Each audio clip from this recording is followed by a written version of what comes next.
Sziasztok! Köszöntelek benneteket a csatornámon. A mai videóban egy őszi képeslapot fogok készíteni, amihez korábbi projektekből megmaradt kis papírdarabokat használok.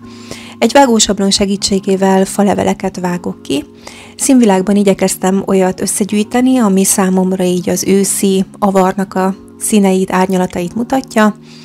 Egy barna alapkartont használok, erre kerül egy mintás színes lap, ám ez egy nagyon halvány, világos barnával mintázott lap, éppen azért, hogy a falevelek utána sokkal élénkebbnek tűnjenek rajta.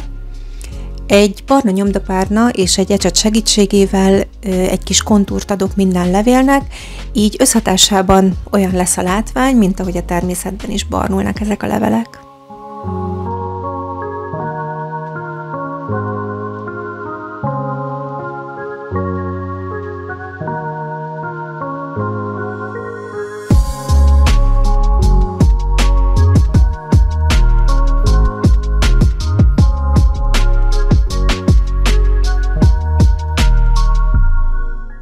Tetszőleges sorrendben elhelyezem a faleveleket a képeslapon, és folyékony ragasztóval rögzítem. Törekedtem rá, hogy a képeslap egy kicsit ilyen 3D-s hatású legyen. Ezt úgy értem el, hogy a faleveleknek csak a közepét ragasztottam le, így a szélei egy picit elemelkednek, és hogy forgatjuk a lapot, így látjuk, hogy olyan hatása van, mint ahogy a falevelek a természetbe és a földre hullanak.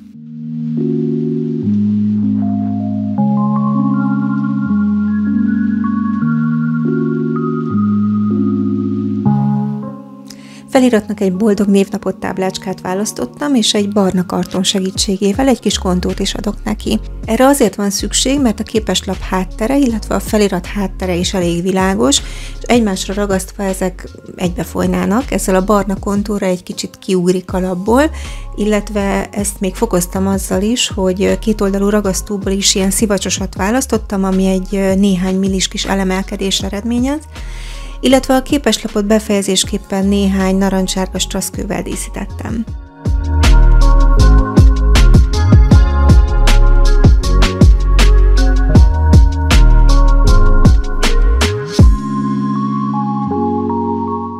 Remélem tetszett nektek ez a videó, ha igen, nyomjatok egy lájkot és iratkozzatok fel a csatornámra hasonló tartalmakért.